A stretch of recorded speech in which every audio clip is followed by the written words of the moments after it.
यही एक दवा है, होम्योपैथी की दवा, जो एडवाइजरी भारत सरकार के आयुष मंत्रालय के द्वारा जो दिया गया है, आर्सेनिक एल्बम 30 लिक्विड में लेने पर 2 बूंद करके एक बार 3 दिन तक लगातार 3 दिन सुबह खाली पेट में खाने के लिए एडवाइजरी जारी किया गया। अगर ये दवा गोली में लेते हैं जो 4 गोली करके एक बार रोज सुबह खाली पेट में। नमस्कार, मैं हूं सानू झा और स्वागत करता हूं अपने चैनल न्यूट्रल जर्नलिज्म में। अभी हम मौजूद हैं बिहार के मधुबनी जिला के एक ऐसे अनुमंडल जिसका नाम झंझारपुर है। झंझारपुर रेलवे स्टेशन के बगल में एक ऐसा कारगर अस्पताल मौजूद है जिस अस्पताल में मेरा आना एक बार और हुआ था। अगर आपने उस वीडियो को नहीं देखा है तो इस वीडियो के आई बटन, वीडियो के इंड स्क्रीन और डिस्क्रिप्शन में उसका लिंक मिल जाएगा। और मैं कोरोना वायरस से रिलेटेड कुछ ऐसे सवालों को लेके यहाँ पे उपस्थित हूँ एक बार और हमारे साथ उस वीडियो में जो डॉक्टर मौजूद थे, डॉक्टर पवन कुमार गुप्ता, आज फिर से वो सारे सवालों का जवाब लेके डॉक्टर पवन कुमार गुप्ता न्यूट्रल जर्नलिज्म के इस प्लेटफॉर्म पे मौजूद हैं। उस समय में जो सिचुएशन था उस सिचुएशन के अनुसार ही क्वेश्चन पूछा था, लेकिन अभी का जो सिचुएशन है यह कोरोना वायरस का, यह सिचुएशन परवाज पे जाता दिख रहा है। लेकिन उस समय में जो क्वेश्चन मैंने पूछा उसका पूरा तह तक सवाल का जो जवाब था डॉक्टर साहब ने अपने हद तक दिया। आज कोरोना वायरस जो पगडंडी के लेके खड़ा है, एक तरफ विश्व को रखा है और दूसरे तरफ अपने संक्रमण को रखा है। आज इससे रिलेटेड पूरे सवालों को लेके मैं अपने चैनल पे उपस्थित हूँ और वह सवाल पहले वाले सवाल को मद्देनजर रखते हुए उससे हट के सवाल है। तो सबसे पहले मैं अपने चैनल पे डॉक्टर पवन कुमार गुप्ता को बहुत बहुत स्वागत करना चाहूंगा कि आपके साथ मेरा दोबारा इंटरव्यू होने वाला है। इस इंटरव्यू में हमारे साथ मधुबनी के जाने माने डॉक्टर और आए दिन हमेशा सुर्खियों में रहने वाले डॉक्टर पवन कुमार गुप्ता मौजूद हैं। बहुत बहुत स्वागत हमारे चैनल न्यूट्रल जर्नलिज्म में आपका। बहुत बहुत धन्यवाद आपको, आपके चैनल को, न्यूट्रल जर्नलिज्म को, जो आप हमारे पास दोबारा आए उसके लिए आपको बहुत बहुत धन्यवाद। और सबसे पहले मैं आपसे अनुरोध करूंगा कि आप एक बार फिर से हमारे दर्शकों का अपना परिचय दें। हाँ, मेरा नाम हुआ डॉक्टर पवन कुमार, मैं आयुष चिकित्सक के पद पे जी अतिरिक्त प्राथमिक स्वास्थ्य केंद्र अररिया संग्राम जो झंझारपुर PSC के अंतर्गत पड़ता है वहाँ पे पदस्थापित हूँ। और अभी कोरोना के संक्रमण में जी अनुमंडल झंझारपुर अनुमंडल के अंतर्गत Covid care centre ANM school Jhanjharpur में जो संचालित है उसमें हमारा पदस्थापन है, जो विगत 3 महीने से वो संचालित है। वहाँ पे अभी तक मैं कार्यरत हूँ।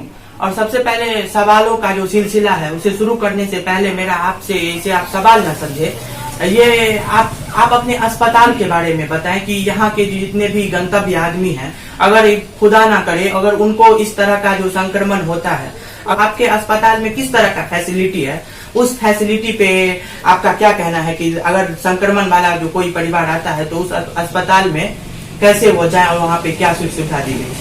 सबसे पहले कोई भी आदमी अगर वो संक्रमित होता है, कोरोना पॉजिटिव से संक्रमित होता है तो उसका पहले नेजल स्वैब लिया जाता है।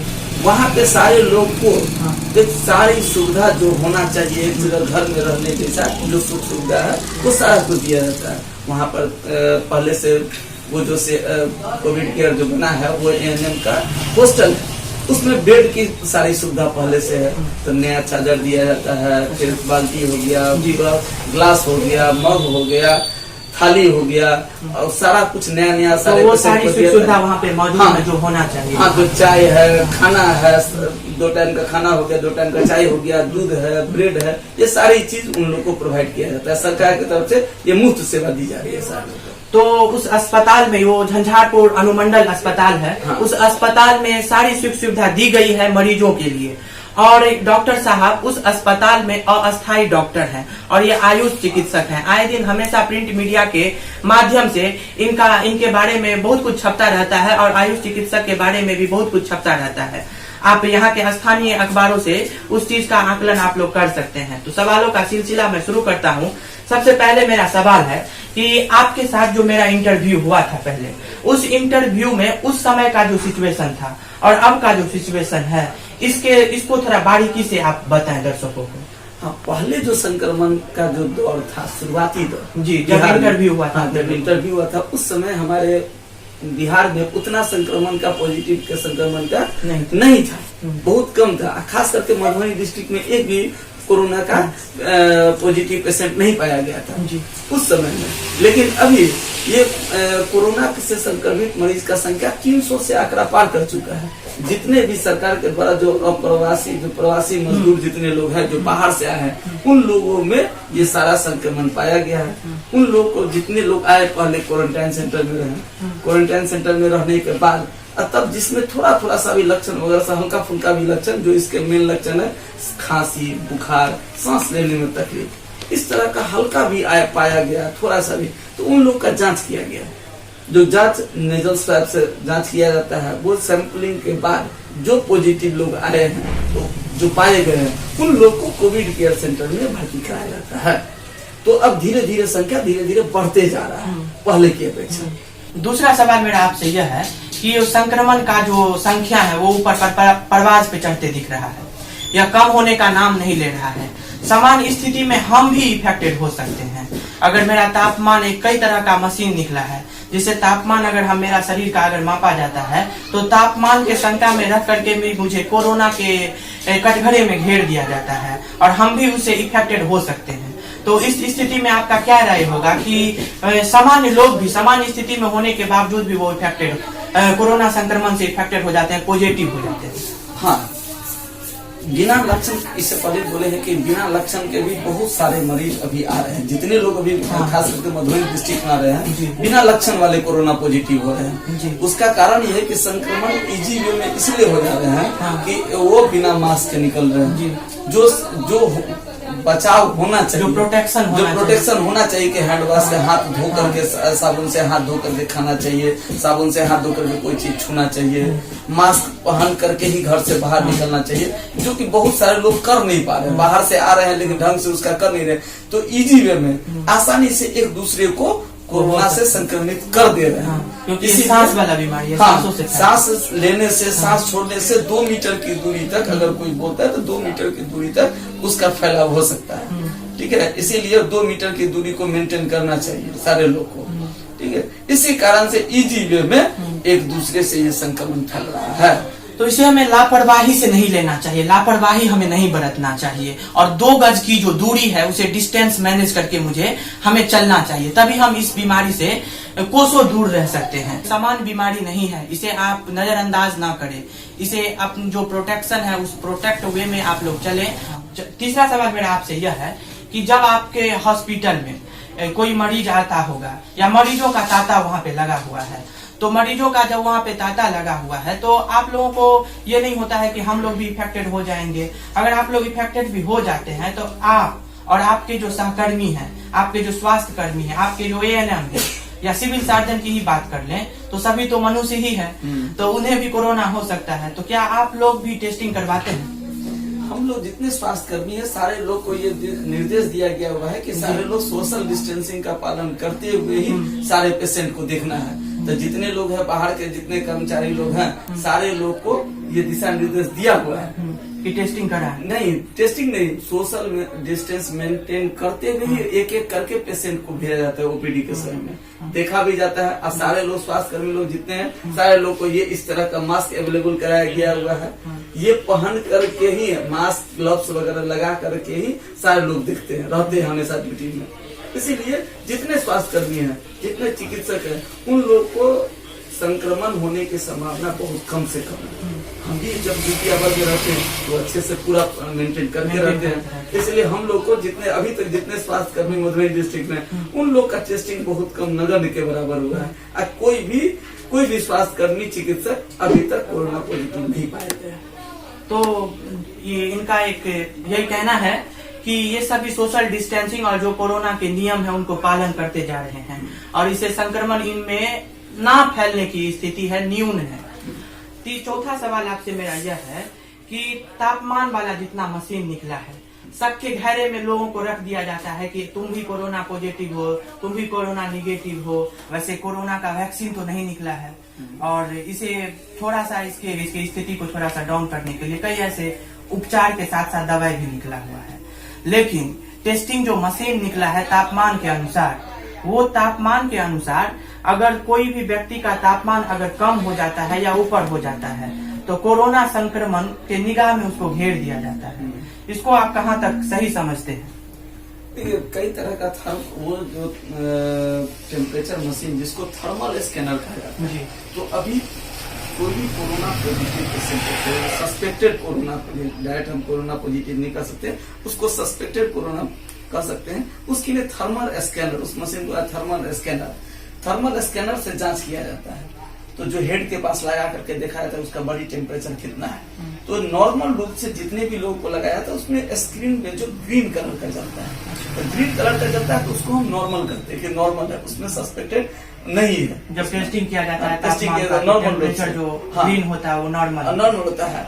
और जब उसमें रेड भी जलता है, तो रेड जलता है तब वो सस्पेक्टेड हो सकता है कि हाँ वो कोरोना का संक्रमित व्यक्ति हो। लेकिन ऐसा भी तो हो सकता है ना कि मशीन में भी कुछ खामियाजा हो। नहीं, मशीन में जनरली अभी तक खामियाजा वाला नहीं आया है, नहीं देखे हैं अभी तक, ठीक है, वैसा नहीं देखे हैं। लेकिन जब उसमें रेड वगैरह जलता है तब हम उसको कह सकते हैं कि वो कोरोना का सस्पेक्टेड है, तो उसको हम लोग पहले जांच के लिए भेजते हैं, ठीक है। जांच के आने के बाद 2-3 दिन में जाकर उसका सैंपलिंग करवाया जाता है। सैंपलिंग कराने के बाद जो अगर पॉजिटिव आता है तब उसको कोविड केयर सेंटर में भर्ती कराया जाता है। हाँ, यही इसका प्रोसेस है। तो ये तापमान वाला जो मशीन निकला है, हालांकि खामियाजा उसमें भी होती है, लेकिन यहाँ पे नहीं देखा गया है, डॉक्टर साहब का यही कहना है। और ये जो अभी संक्रमण का दौर ऊपर ही जा रहा है, इसमें हम अपना इम्यूनिटी सिस्टम किस तरह से मेंटेन करके रखें? क्योंकि जब मेरा पहले आपसे इंटरव्यू हो चुका था उस समय में बहुत कम था इसका संख्या, और इम्यूनिटी सिस्टम कहा जाता था कि उम्र दराज के लोगों को ही यह कोरोना वायरस जो है इफेक्टेड ज्यादा करता है। लेकिन अब तो नौजवान और बच्चे में भी होता जा रहा है। कई ऐसे केसेस हो गए। आप जिस इलाके में हैं आपको भी पता ही होगा कि हाल ही फिलहाल में इसे कंटेनमेंट जोन में भी घोषित कर दिया जाता है और कुछ ही दिनों के बाद छोड़ भी दिया जाता है। और वो हाल ही में एक केस हुआ है जिसमें एक नौजवान को कोरोना संक्रमण हो गया है। तो हम अपना इम्यूनिटी सिस्टम इस समय में किस तरह से डेवलप करके रखें? इम्यून सिस्टम किधर के बिहार के लोगों का इम्यून सिस्टम बहुत ज्यादा है। तो सारे लोग अगर खाना पीना संतुलित आहार ले, पौष्टिक आहार ले, तो इस संक्रमण से आसानी से बचा जा सकता है। पौष्टिक आहार लेते हुए इम्यून सिस्टम को अपना बढ़ाते हुए सब लोग समय खाए, ताजा भोजन खाए, फल फूल ज्यादा खाए, शाकाहारी भोजन करे, इम्यून सिस्टम बढ़ सकता है, जिससे संक्रमण का होने की संभावना कम हो सकती है। जो आपकी रोजमर्रा की जिंदगी होती है उसे आप बचा के रखें, ताजा भोजन करें और कोरोना नियम को फॉलो करते रहें, तो आप इससे अंशतः दूर हो सकते हैं। वैसे तो यह संक्रमण वाला बीमारी हालांकि अब सभी में आता ही रहता है, कोई निगेटिव हो जाता है समय के मुताबिक, कभी पॉजिटिव हो जाता है। लेकिन हम अपना अगर प्रोटेक्शन लेके चलें तो कोरोना वायरस से हम अंशतः इससे अछूते हो सकते हैं। अब कोई दवा तो निकला नहीं है इस कोरोना संक्रमण में, और हालांकि कब निकलेगा नहीं निकलेगा इसका कोई आइडिया भी नहीं है। लेकिन कोई एक ऐसा दवा बताइए। मैं जब पेपर पढ़ रहा था तो भारत सरकार और बिहार सरकार के द्वारा उस दवा को मंजूरी दे दिया गया है कि आप उस दवा को यूज कर सकते हैं, वो भी आयुष चिकित्सकों के द्वारा, आयुष चिकित्सालय में। तो कौन सा ऐसा दवा है? भारत सरकार के आयुष विभाग के द्वारा एक एडवाइजरी जारी किया गया है कि उसमें उस एडवाइजरी में आयुर्वेदिक की दवा, होम्योपैथिक की दवा, यूनानी की दवा, कुछ दवा एडवाइजरी के तौर पर दिया गया है कि जिससे ये दवा खाने से कोरोना इन्फेक्शन से इम्यूनिटी बूस्टअप में हेल्प करता है, ठीक है। तो वो एडवाइजरी भारत सरकार के द्वारा, भारत सरकार के आयुष मंत्रालय के द्वारा मार्च में ही जारी किया गया था। लेकिन हमारे बिहार सरकार के द्वारा उसको बिहार में फॉलो नहीं किया गया। लेकिन बावजूद में भी अब जाकर के 10 जून को बिहार सरकार भी उस एडवाइजरी को जारी कर दी है, मंजूरी दे दी है, जिसमें उससे बचाव के लिए होम्योपैथी की एक दवा है arsenic album 30। Arsenic album 30। Arsenic album 30। उसका मूल्य भी बता दीजिए। उसका मूल्य 30 ml का दाम 80 रुपया पड़ता है। अब वो गोली में, वैसे गोली में अगर लिया जाए तो 4 गोली करके एक बार लगातार 3 दिन तक खाना है और फिर 1 महीना के बाद रिपीट करना है। यही एक दवा है होम्योपैथिक की दवा जो एडवाइजरी भारत सरकार के आयुष मंत्रालय के द्वारा जो दिया गया है, आर्सेनिक एल्बम 30। लिक्विड में लेने पर 2 बूंद करके एक बार 3 दिन तक लगातार 3 दिन सुबह खाली पेट में खाने के लिए एडवाइजरी जारी किया गया। अगर ये दवा गोली में लेते हैं जो 4 गोली करके एक बार रोज सुबह खाली पेट में जो हमारे काउंटर पे अवेलेबल ये है। गोली भी लेंगे खाली पेट में? हाँ, गोली भी, हाँ। गोली या लिक्विड, गोली लेना है तो 4 गोली करके एक बार सुबह सुबह खाली पेट में, जी। लिक्विड लेना है तो 4 बूंद मतलब 2 बूंद करके लगातार 3 दिन तक सुबह खाली पेट में, जो कि 1 महीने पर रिपीट करते रहना है। यही एडवाइजरी आयुष मंत्रालय के द्वारा जारी किया गया है। ये आप ले सकते हैं, यहाँ पे मौजूद है आपके ये हाँ, अभी क्लिनिक हमारे में पास अभी ये मौजूद है। आर्सेनिक एल्बम 30 यहाँ पे मौजूद है, इस क्लिनिक से आप ले सकते हैं। और ये वैक्सीन इसे नहीं कहा जा सकता है, अंशतः इसके स्थिति को कम करने के लिए कोरोना का इम्यूनिटी इम्यूनिटी बूस्टअप करने के लिए है। वैसे कोई वैक्सीन नहीं निकला है। नहीं, वैसे कोई वैक्सीन अभी तक निकला नहीं है। और इस दवा का बहुत हद तक अभी टेस्टिंग हो चुका है। अच्छा। कई सारे मरीजों पर यह परीक्षण किया गया है कि लगातार ये दवा देने से उन लोगों में कोरोना का संक्रमण नहीं पाया गया। ये बहुत हद तक ये कारगर दवा है। तो ये कारगर दवा है और यहाँ पे इस हॉस्पिटल में, इस क्लिनिक में मौजूद है। आप लोग जो यहाँ के गंतव्य आदमी है, जो यहाँ के अस्थायी आदमी है, यहाँ पे आकर के इस दवा को खरीद सकते हैं। हालांकि कोई वैक्सीन नहीं है, इम्यूनिटी बूस्टअप के लिए ये काम करता है। और एक और बात जी, बताना जी। चाहेंगे कि हमारे द्वारा हम पहले बेलोचा पंचायत में थे, पहले वहाँ पर मेरी पोस्टिंग थी उस एरिया में, और अब अपने जितने स्टाफ हमारे पीएससी के अंदर, हमारे प्राथमिक स्वास्थ्य झंझारपुर के अंतर्गत जितने भी स्टाफ है, हम अपने तरफ से सारे लोग को ये दवा मुफ्त में बांटे हैं। अभी तक लगभग हमको लगता है 900 पीस ये अपने क्षेत्र में स्टाफ लोगों के बीच में वितरण कर चुके हैं। आप ये खुद हाँ, से अपने वितरण- हम अपने खुद हाँ। से खर्चे पे गोली में हम सारे लोग को वितरण कर चुके हैं। अच्छा, तो डॉक्टर साहब ने बताया कि यह दवा जब ये दूसरे पंचायत में थे आप शायद? हाँ, पहले बेलोचा में पहले हम अपने दूसरे, स्टाफ- हाँ, दूसरे जगह थे, तो उन्होंने मुफ्त में इस दवा का वितरण किया था। इसीलिए मीडिया कर्मी, डॉक्टर, हमारे देश के जवान, पुलिस कर्मी को कोरोना वॉरियर्स का नाम दिया गया है। और कोरोना वॉरियर्स अपने जान को जहान से अलग रख रहे हैं। और जब से इस बीमारी का आगाज हुआ और अभी अतिश्री तो ना कहें, अभी तक इन वॉरियर्स का बहुत ही महत्वपूर्ण योगदान है। और मेरा छठा सवाल आपसे यह है कि जब आप घर आते हैं तो आपको नहीं लगता कि हमारे परिवार वालों को भी यह संक्रमण हो जाए, क्योंकि आप संक्रमण से ही गुजर के आते हैं, आप पे कोरोना हावी होता है। तो जब आप घर आते हैं तो किस तरह का प्रोटेक्शन करते हैं कि घर आते हैं तो मेरे परिवार वालों को भी यह हो सकता है? पहले जहाँ तक डर वाली बात है, पहले डर लगता था, लेकिन अब डर वाली संभावना खत्म हो गई है। लेकिन परिवार तो उसका ऊपर ही जाता दिख रहा है। परिवार इसका तो संक्रमण का संख्या धीरे धीरे बढ़ते जा रहा है। हाँ। लेकिन हम जहाँ पोस्टेड हैं, पहले उस हॉस्पिटल में अपने आप को प्रतिरक्षित करते रहते हैं। खास करके ये दवा आर्सेनिक, ये दवा हम लगातार लेते रहते हैं। पहला प्रतिरक्षण ये हो गया। और जब वो ड्यूटी पे जाते हैं तो जितना होना चाहिए बचाव, ग्लव्स पहनते हैं, मास्क पहन करके, ये माथा वाला ये पहन करके रहते हैं। जब पेशेंट के नजदीक जाते हैं तो उन लोग को जांच करना रहता है तो पीपीई किट पहन करके जांच करते हैं। ठीक है, तो वो अपने हिसाब से बहुत हद तक तो प्रोटेक्शन करते हैं। फिर घर आने के बाद सारा कपड़ा को साइड में रख करके, तब हाथ पैर धो धा करके, बहुत हद तक कभी कभी स्नान भी करने के बाद, तब जा करके अपने परिवार के साथ मिल करके सारे लोग, बच्चे लोग के साथ एक साथ रहते हैं। तो प्रोटेक्शन पे ध्यान देते हैं। प्रोटेक्शन पर जहाँ तक जो हो सकता है मैक्सिमम प्रोटेक्शन करते हुए तब अपने घर में। तो इसमें आपका कहने का मतलब यह है कि जिस क्षेत्र में आप रहते हैं, मधुबनी जिला के झंझारपुर अनुमंडल अस्पताल में, वहाँ की स्थिति दमाडोल नहीं है, सही है? बहुत हद तक यहाँ पे स्थिति ठीक बेतहाशा है। उसमें कुछ से इस तरह का नहीं, कुछ नहीं हुआ नहीं। है। जहाँ तक वो बहुत सारे लोग अभी तक ठीक होकर के जा चुके हैं। अगर संक्रमण का संख्या बढ़ रहा है तो हमारे यहाँ ठीक होने वाले मरीज की भी संख्या बहुत ज्यादा है। बहुत परसेंटेज हमारे यहाँ बहुत अच्छा है।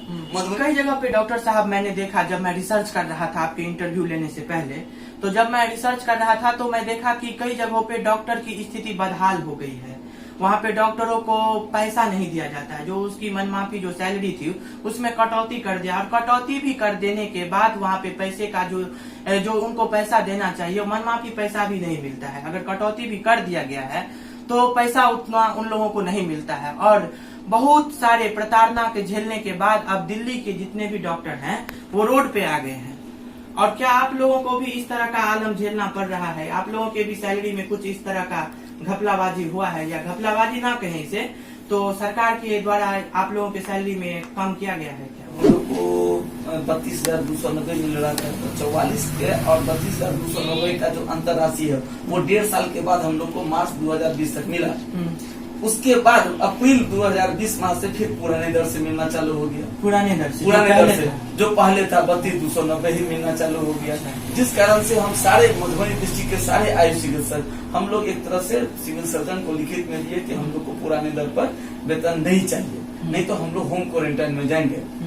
तो फिर हम लोग जाकर सिविल सर्जन से मिले। हाँ, वो मैंने पेपर में ही पढ़ा था कि आप लोगों के द्वारा ही कहा गया था कि हम अब होम क्वारंटाइन में जाएंगे। हाँ, तो उसका निदान कुछ हद तक वो सॉल्व कर दिया गया है। सिविल सर्जन का कल ही लेटर निकल गया है कि जो अब इन लोग को 44,000 के दर से दिया जाए और अंतर राशि जो 1 साल का जो रेस्ट बचा हुआ है वो उसके लिए डिमांड बिहार सरकार को भेजा गया है। वो जब राशि आएगी तब दिया जाएगा, लेकिन पहले से जो पैसा बचा हुआ है उस राशि से हम लोग को जुलाई तक का पेमेंट होगा, वो कर दिया जाएगा। और फिर अंदर और जो रेस्ट पैसा है वो आने पर में किया जाएगा। डॉक्टर साहब ने बताया कि झंझारपुर जो एक विधानसभा क्षेत्र भी है और जो अनुमंडल है, उस अनुमंडलीय अस्पताल में यह अस्थायी डॉक्टर के रूप में काम करते हैं, लेकिन इन लोगों को उतना बदहाली का आलम नहीं झेलना पड़ रहा है। 9वां सवाल आपसे मेरा यह है कि कई जगहों पे लैब टेक्नीशियन, स्वास्थ्य कर्मी, डॉक्टर, सर्जन ऐसे इस बीमारी से इफेक्टेड हो गए हैं। क्या आपके अस्पतालों में भी इस तरह का बदहाली देखा जा रहा है? नहीं, अभी तक हम पूरे मधुबनी डिस्ट्रिक्ट की बात कर रहे हैं। हम अपने यहाँ के साथ साथ पूरे मधुबनी डिस्ट्रिक्ट में जितने लोग हैं, जितने स्वास्थ्य कर्मी हैं, जितने लैब टेक्नीशियन हैं, जो लोग इस कोरोना में लगे हुए हैं, सैंपलिंग कलेक्शन से लेकर के सैंपल को ले जाने तक में एम्बुलेंस चालक वगैरह, सारे लोग को एक पीपी किट प्रोवाइड किया गया है इससे बचने के लिए। इसलिए अभी तक कोई एक भी ऐसा नहीं आया है, केस नहीं मिला है कि स्वास्थ्य कर्मी लोगों में से किसी में कोरोना का संक्रमण पाया गया। सब लोग अपना अपना सुरक्षा का उपाय करते हुए कार्य कर रहे हैं, कार्य का संपादन कर रहे हैं, हम हो चाहे जितने भी हो। लेकिन अभी तक मधुबनी डिस्ट्रिक्ट में कोई भी स्वास्थ्य कर्मी में कोरोना संक्रमण नहीं पाया गया। लेकिन कई जगहों पे देखा गया है, लेकिन मधुबनी जिला के इस अनुमंडल में डॉक्टरों में इस तरह का जो कोरोना संक्रमण है वो नहीं हुआ है। नहीं हुआ है जी। कई जगहों पे कोरोना का जो इलाज है वो मार्मिक तार्किक रूप से नहीं हो रहा है। कई जगहों पे, मैं ये नहीं कहता हूँ कि आपके अस्पतालों में, तो आपके अस्पतालों में किस तरह का इलाज हो रहा है? वहाँ के जो जितने भी लोग आते हैं कोरोना से इफेक्टेड, क्या वहाँ के लोगों को भी बदहाली का आलम झेलना पड़ रहा है कि चिकित्सक सही ढंग से तार्किक रूप से उसको चिकित्सीय नहीं कर रहे हैं? हम जहाँ पोस्टेड हैं जी, उस ANM school Covid care Jhanjharpur का जो एएनएम स्कूल में बना हुआ है, वहाँ पर इस तरह की कोई बात नहीं है। जितने लोग पेशेंट हैं, लेकिन टोटल अभी तक जितने आए हैं 100 से ज्यादा पेशेंट यहाँ आ चुके हैं। कितने हद तक, अगर आपने बताया कि 100 से ज्यादा लोग यहाँ पे आए हैं, तो कितने सही होके चले गए, ठीक होके चले गए? उसमें अभी तक मात्र 24 पेशेंट बचे हुए हैं। पेशेंट अभी भर्ती है, 75 से ज्यादा लोग जा चुके हैं अभी तक। ठीक है। अब टोटल जितने लोग पेशेंट आए हैं, एक में भी ये टोटल पेशेंट एसिम्टोमेटिक आए हैं, किसी में उस तरह का गंभीर लक्षण नहीं पाया गया। सारे लोग आए हैं, रहे हैं, खाना पीना खा करके अच्छे से मस्त होकर के सारे लोग गए हैं। तो कैसे कहा जाए कि सारे लोग को खाना पीना सब कुछ समय सारा कुछ मिल रहा है, तो हम कैसे कर सकते हैं कि यहाँ बदहाली का स्थिति है? बदहाली का आलम नहीं है। हाँ, और जो नॉर्मल रूप से जो सर्दी खांसी बुखार वगैरह सब होता है, बस उसी लोग का उसी लक्षण के आधार पर उस लोग को दवा दिया जाता है, बस हो गया। कोई गंभीर लक्षण अभी तक नहीं आया है कि जिस पेशेंट को रेफर किया जा सके। तो अभी तक जो स्थिति है वो अच्छा है। हाँ, एकदम अच्छा है। और सारा व्यवस्था है, अगर किसी को गंभीर लक्षण आएगा भी तो तुरंत उसके लिए एम्बुलेंस की व्यवस्था है कि जो उसको रेफर कर दिया जाए। लेकिन कई जगहों पे मैंने देखा कि एम्बुलेंस की भी स्थिति नहीं है। नहीं, यहाँ उसके लिए एकदम सारा व्यवस्था, एक अलग से एम्बुलेंस की व्यवस्था किया गया है जो कोरोना पॉजिटिव। मैं यहाँ के लोगों से यही दरखास्त करना चाहूंगा कि खुदा न खास्ता अगर आप लोगों को इस तरह का जो बीमारी हो जाता है, संक्रमण अगर आप लोगों में अगर किसी भी तरह से हो जाता है दुर्भाग्यपूर्ण, तो आप इस अस्पताल में आए और इस तरह के डॉक्टर वहाँ पे आप लोगों के लिए काम करने के लिए तैयार हैं, दिन रात मेहनत करते रहते हैं। हम लोग रोस्टर ड्यूटी में लगे हुए, चार चिकित्सक है वहाँ पर रोस्टर ड्यूटी में लगे हुए, हमेशा कोई न कोई लगी रहती है। 24 घंटा। हाँ, वहाँ पर स्टाफ है, एएनएम वगैरह सब सारे लोग हैं। एम्बुलेंस भी 24 घंटे हमेशा अवेलेबल रहता है। सरकार की तरफ से सारी व्यवस्था दी गई है, अवेलेबल है। ठीक है। तो कई जगहों पे बेड का भी स्थिति सही नहीं है। आपके अस्पताल में बेड की क्या स्थिति है? यहाँ पर बेड की स्थिति जहाँ तक है तो बहुत ही अच्छी व्यवस्था है यहाँ पे, इसलिए कि ये जो कोविड केयर सेंटर बनाया गया है वो ANM नर्सिंग स्कूल के हॉस्टल में बनाया गया है, जो ऑलरेडी पहले से पूरा बेड के साथ सुसज्जित ढंग से पूरा तैयार था, उसी में ये व्यवस्था की गई है। तो बेड वगैरह सब टोटल सब कुछ अच्छे से है।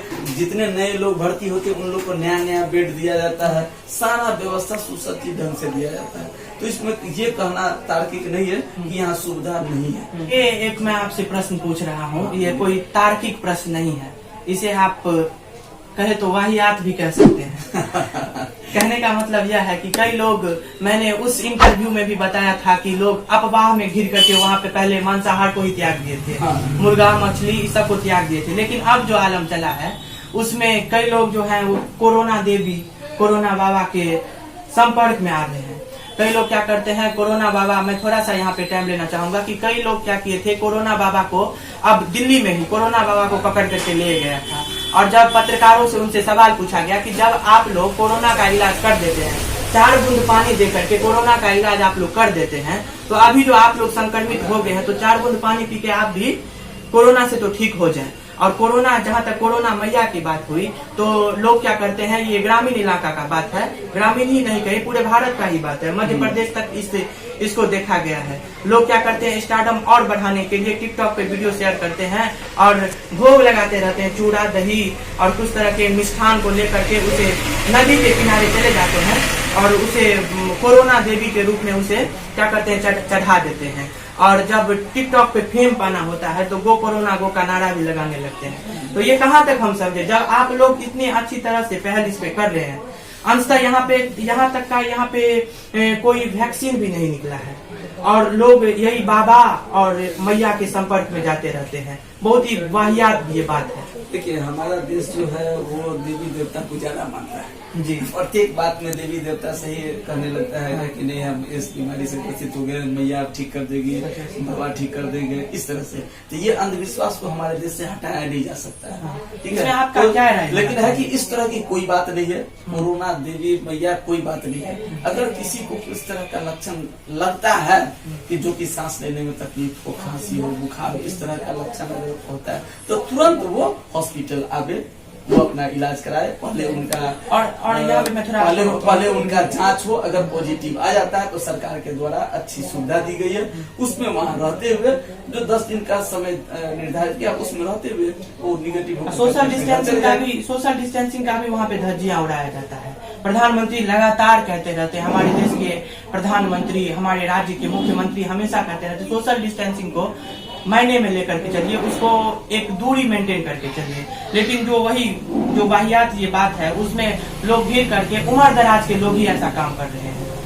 देखिए, अभी के परिवेश में अभी जो कोरोना का संक्रमण काल चल रहा है, जो धीरे धीरे बढ़ते जा रहा है, तो हम लोग को सबसे पहले सोशल डिस्टेंसिंग का पालन करना ही पड़ेगा। और उस जगह पे जाते हैं उम्र दराज ही लोग रहते हैं, और हमारे और हमसे उम्र वाले जो अधिक जो पढ़े लिखे हैं वो उसमें नहीं जाते हैं, और उम्र दराज को तो ये होता ही है। तो इस सोशल डिस्टेंसिंग सबसे पहले हम लोग को मेंटेन करना होगा। घर से बाहर निकलने पर मास्क पहन करके निकलना ही होगा, हाथ साफ सुथरा रखना होगा। इस तरह का हम लोग अगर पालन करते हैं, इसके संक्रमण से बचा जा सकता है बहुत हद तक। जो ये हरकत आपको कहाँ तक सही लग रहा है? नहीं, ये ऐसा नहीं करना चाहिए, ये गलत बात है ये, लेकिन इसको हम लोग रोक भी नहीं सकते हैं। जो यहाँ इसलिए कि हमारे देश के सोशल मीडिया से जुड़ करके लोग ऐसा बहुत ज्यादा विश्वास हमारे देश में होता है। कोई लोग कह दिया तो तुरंत सोशल ये कोरोना मैया, कोरोना बाबा सब हो जाता है। इसलिए बहुत हद तक हम लोग इसको चाह करके भी नहीं रोक सकते हैं, लेकिन अपील कर सकते हैं कि इस तरह के अफवाह में नहीं पड़े और इस तरह के अफवाहों से ना जुड़े। ना ही कोई कोरोना मैया है और ना कोई कोरोना बाबा है। अगर वो ऐसे होते तो इन लोगों के जैसे जो डॉक्टर हैं, जो स्वास्थ्य कर्मी हैं, जो सफाई कर्मी हैं, उन लोगों का कोई काम ही नहीं होता। वो भी 4 बूंद पानी देते। इसकी जो 3 लाख से भी ज्यादा संक्रमण हो गया है, वो यही कोरोना बाबा और मैया इसे सॉल्व कर देते। तो ऐसी कोई बात नहीं है। तो मैं लास्ट में आपसे यही गुजारिश करूंगा कि दोबारा आपने मुझे यहाँ पे बुलाया और मेरे दर्शकों को इससे बदहाली का आलम ना झेलना पड़े। पूरे सवालों को बड़ी ही सिलसिलेवार तरीके से आपने जवाब दिया और वो फाख्ता ही जवाब था। तो इसमें ये आप हमारे दर्शकों को आप सुझाव देना चाहते हैं कि लास्ट आप क्या सुझाव देना चाहते हैं, वो किस तरह से बदहाली का आलम ना झेले? एज ए चिकित्सक, एक चिकित्सक होने के नाते हम सारे देश की जनता से ही अपील करते हैं कि सारे लोग 2-3 चीज का, वही सोशल डिस्टेंसिंग, हर बार सोशल डिस्टेंसिंग आता है, वो सोशल डिस्टेंसिंग का पालन करें। घर से बाहर निकले तो बिना मास्क के नहीं निकले, मास्क पहन के ही निकले और दूरी बनाते हुए। यही बस है कि हाँ, और घर में रहता हाथ साफ सुथरा करके कोई भी लेन देन करे। तो अगर जहाँ पर नहीं है तो वहाँ सैनिटाइजर का, साबुन वगैरह नहीं है तो सैनिटाइजर का यूज करें। यही इसी सबको पालन करते हुए हम लोग कोरोना के संक्रमण को कम कर सकते हैं, उससे बचे रह सकते हैं।